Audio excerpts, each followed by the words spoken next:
Imagine all the major world leaders secretly colluding to suppress extraordinary knowledge from humanity, while indulging in bacchanals at a brothel run by the woman who actually pulls the strings of global power. That's the provocative world imagined by Ada Palmer in Two Like the Lightning, the first book of her genre-bending Terra Ignota series. I'm Space Admiral Kandas. I'm Schein, Space Cadet Second Class. And you are listening to Sci-Fi Book Pod.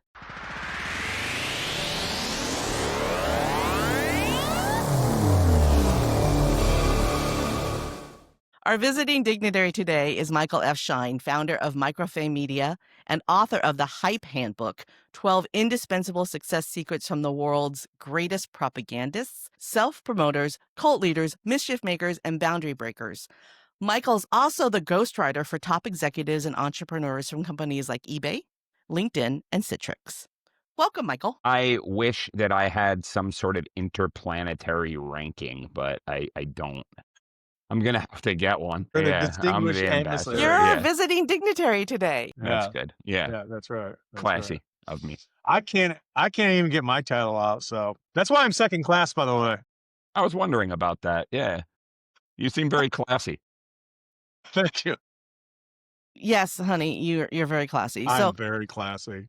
I am pretty sure that the whole reason why I came up with this idea for this podcast is because Michael and I were chatting with each other about Two Like the Lightning, and I thought that it would be a lot of fun to start a podcast where I talk to interesting people about books I've never read before in the genre of sci-fi and speculative fiction.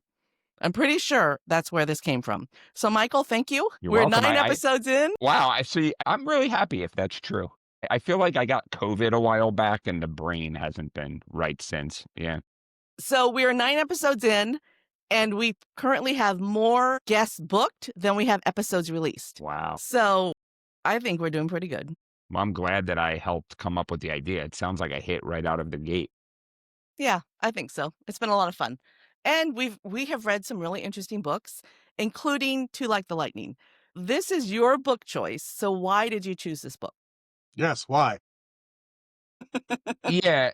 So this is a really weird experience for me with this book because I read it and I felt like I was reading a new kind of literature and I knew it wasn't easy. And I'm not one of these kind of, I can be a heady guy, but I don't think I'm really a pseudo-intellectual when it comes to books. I wasn't the guy holding out the naked lunch, in my 20s walking around, right? And this is a difficult book and it's a weird book, but when I read it, I just had this experience where I thought I was really discovering a new type of literature. It was very strange. It was very interesting. It was difficult in the right way. And I started telling people about it. And from your expression, I have a feeling you guys didn't like it. I'm not sure because everyone I show it to, it's like that was really hard to get through. That was really weird. But I read, there's 4 of them. I thought the 4th one was unreadable. The first 3 I really liked. But I don't know. I feel like I really had stumbled upon a new kind of thing that really kind of turned my mind inside out.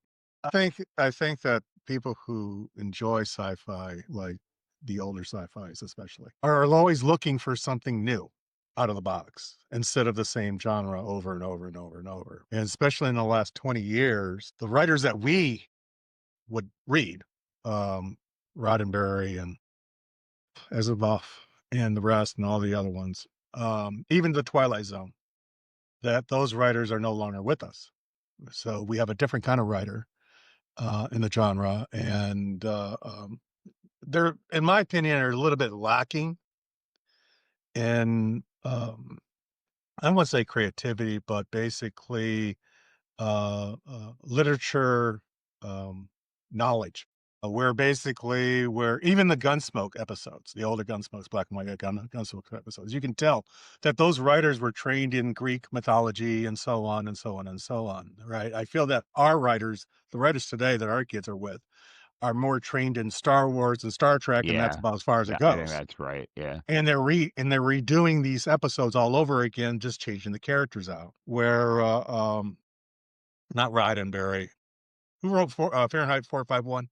But yeah, Ray Bradbury. Bradbury. Yeah, Okay, so even he said that basically when he wrote that, he was in the basement of a library of all things, and he was paying like 10 cents an hour to use their typewriter or something like that. right. And but his literature, his background is basically classical literature and so on. So they bring that to the table, Yes, and so you get more of a richness, more of mythology stories. And so they think of that way out of the box, I where agree. basically today's science fiction writing is basically like I said, it's a lot of Star Wars. It's a lot of it's just rehashed I kind of thing. agree. So I agree. I understand what you were looking for. Just like the previous book we did was somewhat wasn't they explored Children of different Time by ways. Adrian Children of Tchaikovsky. Time. Yeah. I put that down, actually. Did you? You didn't I couldn't finish get it? through. No, I couldn't get through it. Did you like it? Yeah. Maybe I didn't get through far. Maybe I need to go farther. Well, I'm assuming you guys didn't like that book because you said why, and I'm seeing your faces. Did you not like it? I guess I want to. Which The which one one? we're talking about Two today, Like the To Like Lightning. the Oh, Lightning. okay. See, the thing about that one, and I knew what she was trying to do. Oh, I'm sorry. Was it a she writer or a he writer? Yeah, Yeah, Ada yeah, Palmer. yeah. Okay. The narrator, it goes in my head. I think they're the ones writing the dang thing. Right, and it is a What? male narrator. Yeah. What I No, got from. there's no genre. I mean, male and Yeah. female Yeah. are Yeah. on the Yeah. fence in this world. That's one of the Yeah. things. But Yeah, it's anyway, an go on. asexual society or Yeah, or a So non-binary society. when I was going when I first started this book, it really reminded me of listening to War and Peace. I had to listen. I had to listen to the beginning. I actually had to go. I went and got at the book, reread the beginning over and over and over. Right, and it was probably about the third or fourth time I was able to break through it. And the reason being was that because in War and Peace, he's writing in a time period. He's writing in a time period. Okay, and that the terminologies they're using for the characters, like Prince Andre and Prince this and Prince that, you're automatically thinking that princes and kings and whatever is basically only maybe one or two people. And, you're thinking of English court, right? Not Russian aristocracy. And Russian aristocracy is totally different, yeah, right? And run differently. So when he was explaining things and that it was almost like I had to get a dictionary to figure out, okay, why is everybody a prince? Why is everybody this? right. There's a lot of background that comes with it. Yeah, Right, right. So I got a feeling that this book I was going down the same rabbit hole with this one, is that it wasn't so much that the story was bad or anything like that. It's just basically it's like going into Dune, where it basically is is like what like that. almost need a dictionary for what you're looking at. I can sort of expound on why I found this book so compelling, and I think the word is compelling. I don't even know if enjoyable is the word. It's compelling. So Compelling is a good word for it yeah, because I found it compelling too. Or yeah, challenging. Challenging. it You're was. 3/4 in. You're gonna finish this damn thing. I like science fiction a lot, but I should put a caveat on that. I like books that are kind of fantastical, right? So like I'm not huge. I don't even love Star Wars. Like I like it. You know what I mean? I like it, but I'm 48 years old. I was born in 1977. It's everybody's favorite thing. It's fine. I prefer stories that have some kind of twisted reality, and I like ones that have their foot in the real world. I tend to. And I like books in general. I mean, I'm a reader. So I feel like what's going on in small L literature right now. I run across two kinds of books. One is exactly what you said, Space Cadet, Schein, second class. It's these genre books. Let's talk about science fiction, and they're exactly what you said. It's people who have watched Star Wars their whole life and whatever, and they're just kind of these laser modern updates of the laser gun science fiction Right, right, thing. right. And then on the other side, which I hate probably even more, there's what I call MFA literature. It's this sort of slice of life, literature about people who sit around kitchen tables and you go to creative writing workshops and talk about their feelings and have relationships, the Sally Rooney kind of, thing Right, that everyone thinks is so artistic, but I don't see it as right. having done anything new. And I read this book, right? So I open it up And again, it was challenging, it was difficult, and usually and sometimes I put down difficult books, but I immediately am thrown into this future, couple hundred years, that is like absolutely nothing I've ever experienced, but is probably more plausible than any future I've ever experienced, because 400 years is a long time. So it's this world where there's been a giant war based on religion, and as a result, having open religion is illegal, but you get a religious counselor to walk you through different kinds of religion. Gender, and this was actually before like a year before the trans cultural war really broke into the public. Right. People are not, it's a taboo to show your gender in public. But as a result, people, as you said in the intro, go into private, quarters and dress in the most masculine or feminine outfits ever and do sexual things. And we're getting the point of view from a murderer who is in a society where murderers have to go around helping people instead of going in jail. And it was like, then the way it's written, it's obviously this writer is brilliant. It's not like she was hard to understand because she wasn't talented. It was she was going to write this thing. And I just think about, and I don't even like this person's work, but when people read James Joyce, whatever it is, 100 years ago, and were like, I don't understand this at all, but this is like a genius. No one's ever done anything like this. I don't mean to compare this person to James Joyce, but it struck me as that.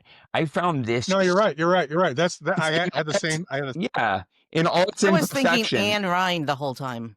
Or Really? Ayn Rand. Yeah, Did you really? the way that she created something that was unique and from the point of view of a woman too. Yeah. So yeah, no, I mean, just to wrap it up, I guess all of the critiques are right there, but there's just a small part of me that's like, it's so rare to encounter something new. And this And was this is new, new. you Yeah. know? Yeah. So the book came out in 2016, so it is contemporary. This is Yeah. It's Yeah. probably one of the newest books that we've read so Huh. far on the Yeah. show. And you know a little bit but more about the author than the rest of us do. So tell us a little bit about Ada Palmer. I have looked into her a little and I've listened to a lot of her interviews. So I found out about this book in a weird way. I used to be a big reader of Wired and I loved it and it went downhill and I canceled it, but they kept sending me the magazine. They did a whole profile on her and they said a lot of Silicon Valley people were reading her and I had never heard of her and it seemed intriguing to me. And I read it. And so basically, she is a strange person in the best possible way. She's a Renaissance historian who looks at the Renaissance in a completely different way. And she has a class where she has the kids in the class, the college students, dress up in like cardinal uniforms and do a papal election in order to teach the lessons of the class. She worked with that guy who wrote Swerve, that Renaissance book. So she's like a serious scholar. And she said she wanted to have science fiction that was informed by people's misconceptions about how history unfolds, right? My understanding too is that I guess she's a gay woman and has chronic pain and lives in, there's a concept in the book that's called, I forget what it's called, but it's a how in the future you don't live with your biological family, you live with a group of friends that's like your yeah, family. She yeah. lives in a setting like that. Apparently she Okay. lives in one of those houses with her close friends. She's apparently an expert on Japanese manga and anime. So she's like a deeply You interesting know, person. Yeah. you hit everything that's in that book. And she puts it You all in said, there. yeah, Exactly. she puts in that. Yeah. That is the first thing when basically what's his name showed up or what's her name showed up in the 17th century French get up all black with a Yeah. sword. The first thing that popped in my mind was freaking manga. Why? Tell me about that, because I don't know it that well. Because manga does deal with a lot of period costumes Interesting. or characters, and they always seem to be going toward that same era, which is basically the French Enlightenment period. I didn't know that. That's Yeah, fascinating. yeah. So that's why. Yeah, so that's when she was describing the investigator. She was one of the investigators. That's really interesting. Yeah, that basically the first thing that popped in my mind was basically a manga character. And that's a cool That character. It's like this yeah, ruthless killer, yeah, who yeah, yeah. enforces the man god's, Right. rule or But whatever. also the what the heck is his name? The main the killer. What was his name? Mycroft Canner. the main Mycroft. character. So Yeah, Mycroft, there was actually, this is a spoiler to anybody. There was actually two killers, not one. That's how I was able to get away with it. right. The That's right. second one, Yeah. the second one is more enticing, more interesting, more, Mysterious. I wouldn't even say mysterious. I would say more of kind of a Shakespeare kind of a role kind of Yeah, I can thing. see that. You know, very, very, there's, I mean, there's feelings there. She's not all like, that character is not, let's put it this way. It's not cut and dry. It's a very complex character. The book is not clear And in general, you know? I mean, there's a Mm-mm. lot of once you get well, through yeah, all the denseness, it's an yeah, emotional sort of book. There's a lot of denseness, there's a lot of scope in that you're dealing with leaders of the world and, huge earth-changing conspiracies, but I don't know if you 2 agree with this, we can talk about this. I felt that when you peel off some of that denseness, there is emotion in the book. It's not one of these uh, cold space opera kind of things. The best sci-fi is emotion-based, though, and Agreed, character-based. 100%, agreed. this is when you mentioned James Joyce. What was really funny when you said that is that basically, with the book you're talking about is Ulysses. Yeah, which I've read like 4 pages of, but yeah. Here's the thing about that book. When oh geez, one of the other guys, trying to remember, but I won't remember. Anyway, when he first read it, and this is a guy who was, or a professor who first read it in like the 1930s or 40s, something like that. And he says, I don't know what the hell I was reading. I had to go get books to read about the book, to read about the book. And what struck me is what you said about this book, particular book. And what I said is that basically it's hard to get through it. And the reason why it's hard to get through it is that because it's a different world. It's different. You have to get the definitions have to be cross-referenced. So basically, as you're reading, your brain's searching for some kind of cross-reference to put an image to that. Like like you said, the houses they live in, where it's a group living kind of thing. Bosches, to be Botch called it. And Bosches. and also, Shane, what they do, what makes it even more difficult, and she could have pulled her punches with this if she wanted to write a more potential bestseller, but she didn't, and I admire her for this. The book is written from the point of view of the main character in the world you're in, but it's written for the future, for future readers. Right. So it's not like there's some narrator that says, "Oh, this is what the world is, this is this." It starts off with a page of censorship because this is a highly censored world, all the organizations that had to go through this book.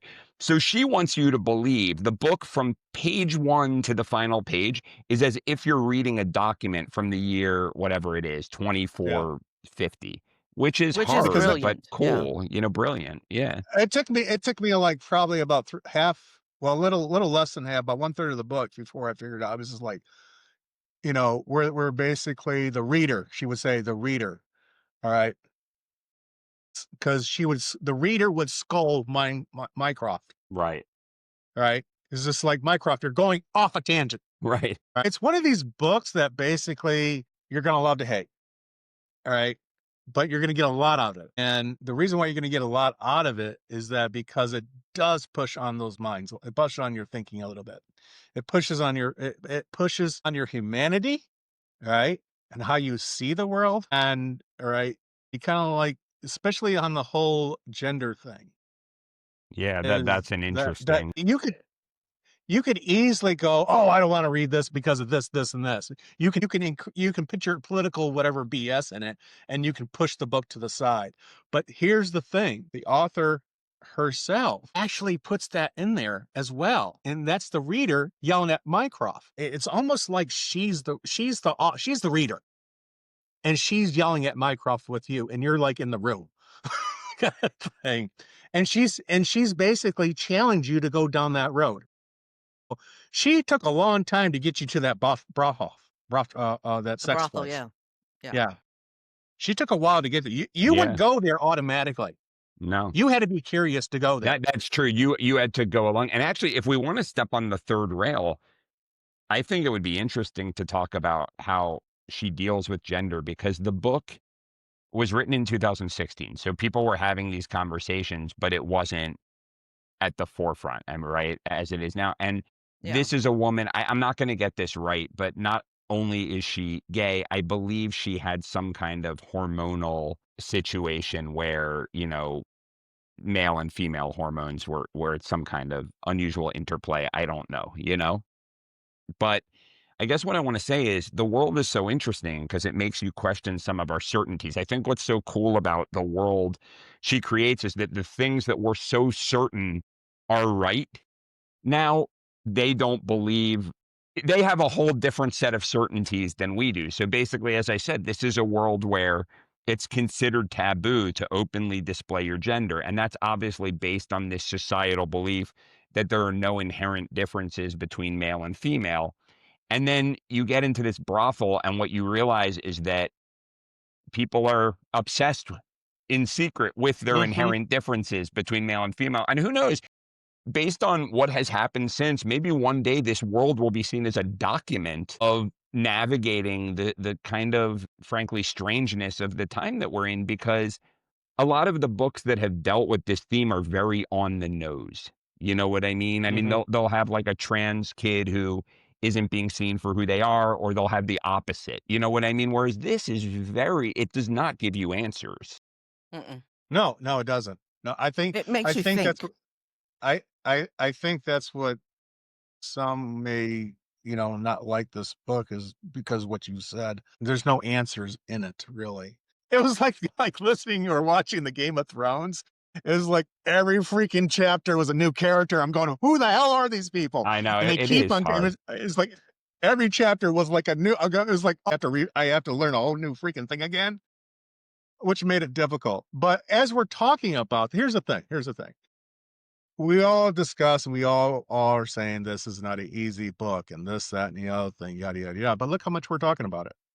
It's very compelling, and I'm not sure every book has to be easy, right? I mean, like, I mean, I will say Exactly. this, and then I wanna hear Candace, we're, like, talking all over you, but I feel like the last thing I'll say, and before I wanna hear what Candace thinks, is I'm a little bit guilty almost because I read the first 3, and even though they were difficult, I was so compelled that I went through the difficulty, and I wouldn't say it was a page turner, but it was making me turn the pages because I was so intrigued.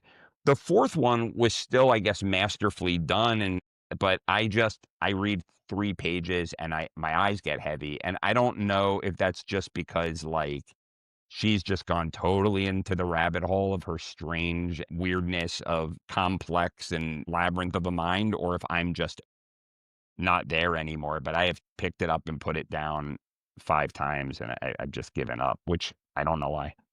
Because I wanna know what happens. I want the conclusion, but I can't do it. So I listened to the book. I actually listened to 2 different versions of it. And the first version of it was really dry and it was really hard to get through, and then the second version was more like a play. It had different actors playing the different characters, and that made it a lot easier to listen to.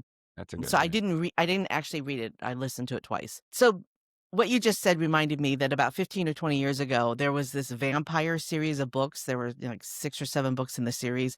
They were terribly written. They were turned into a movie, but they were so horribly written. And I read every single one of those books. I couldn't put them down. I would read it and I'd be going, this is horrible. This is terribly, oh my God, this is the worst book I've ever read. What's next? And I read all 7 of the books or 6 of the books in the series. You can guess what it is because it was turned into a major motion picture series of movies, right? Alright. Oh, so A vampire. it's the vampire series. Yeah. Well, no, not the Anne Rice vampires. No, no, no, no. Oh yeah, Can we say it yeah. start the T word? It's the Yeah. T word. I like, Yeah, right, yeah, right. yeah, yeah. That's the It's anyway. funny that you said that because someone I know did that exact same thing in front of my face. They were, like, reading this book, wouldn't pick their head up. I was like, "Do you like that?" They're like, "No," and they just kept It's reading it. awful. Yeah. It was terrible, It's but I like kept watching a reading car them. crash. I kept reading them. It's so strange. But this book was so intriguing. And like I said, it reminded me of reading Who is John Galt? What is that book called? Who is John Galt? I never read it, but the Atlas Atlas Shrugged. Shrugged. Yeah, Atlas Atlas Shrugged. Shrugged. It was kind of like reading Atlas Shrugged. It was so different. It was so different. And I did have to really understand the characters. And there I found that some of the, character driven literature is so much easier to get into than over heady themology, right? So I tried to find the characters that appealed to me the most, like the little boy, and and Dominique. Was a cool character. Great Yeah, character. but highly sexual. I mean, very, and the idea, okay, so when something is taboo, that is when people want to do it. Kids, teenagers want to smoke because it's taboo.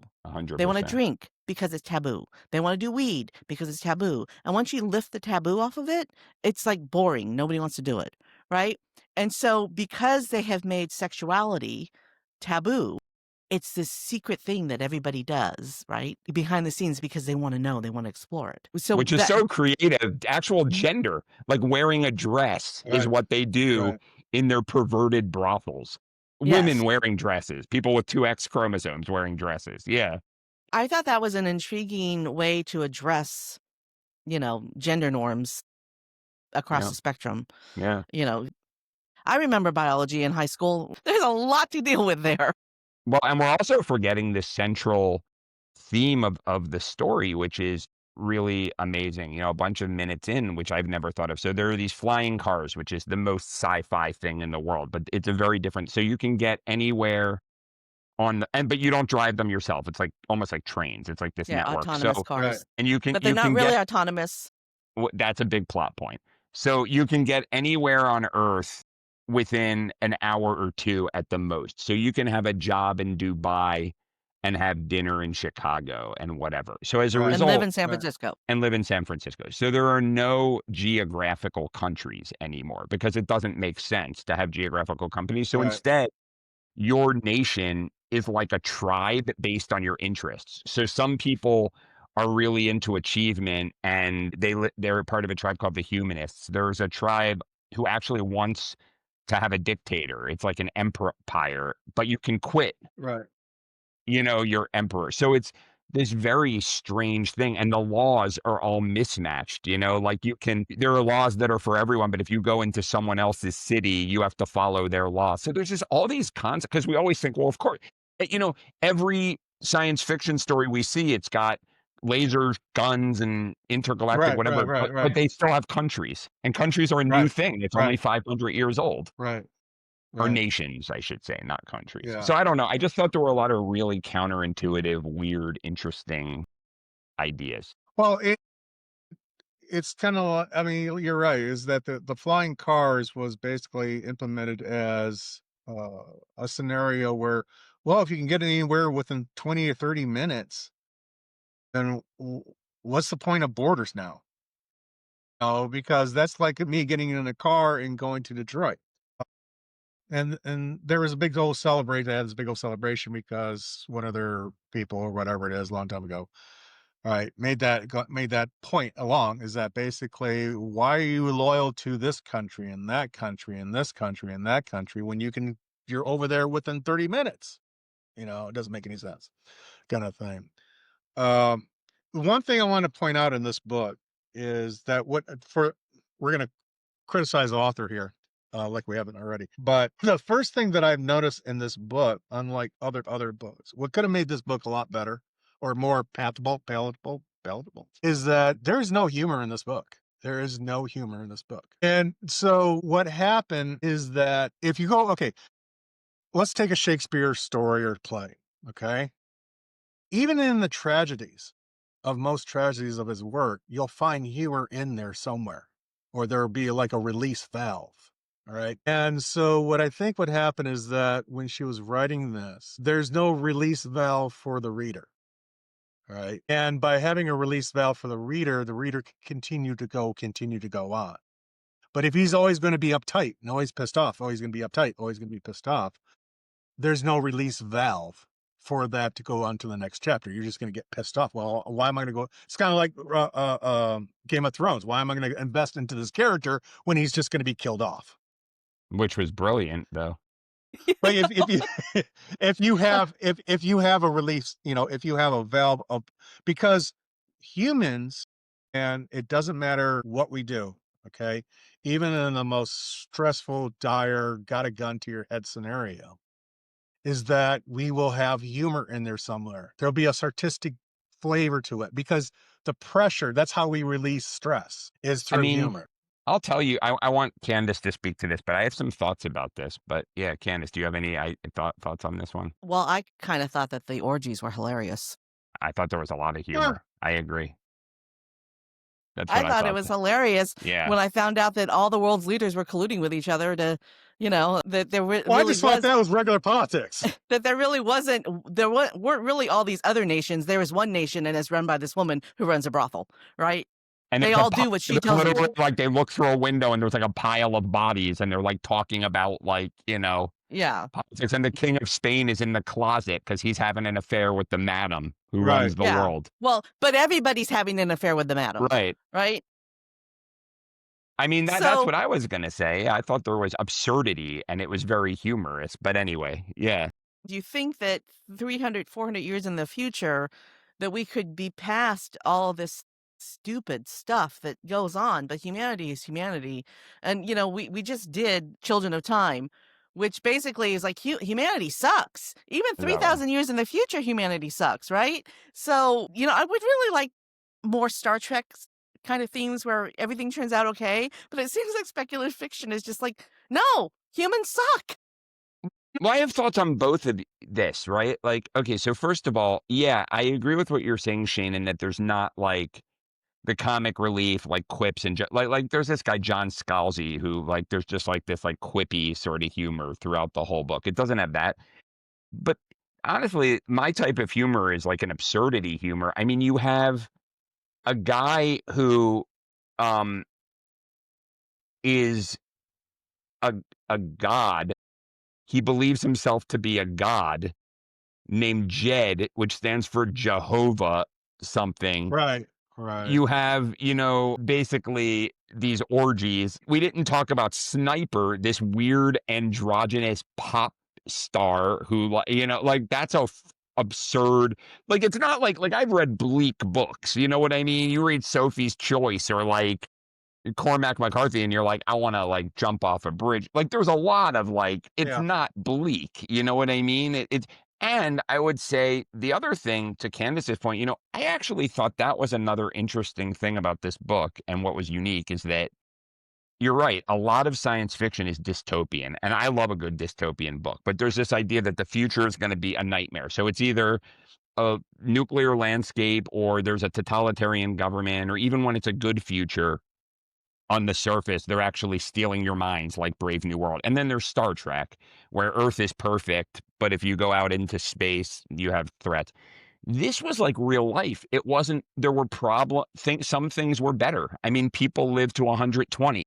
Some things were Right. worse. They censor books.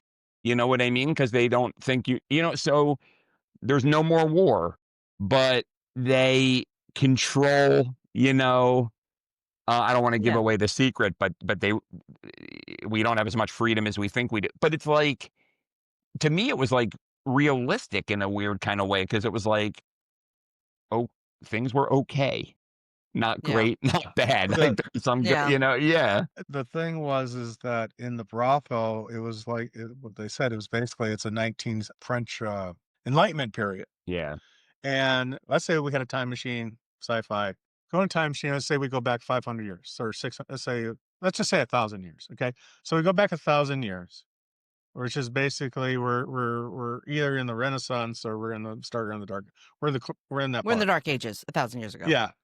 All right. So those people didn't live like us, but they were still human. And the thing was is that no matter what happens between 1,000 years, 400 years in the future, or 2,000 years, or 3,000 years, you're always going to have this because we're human.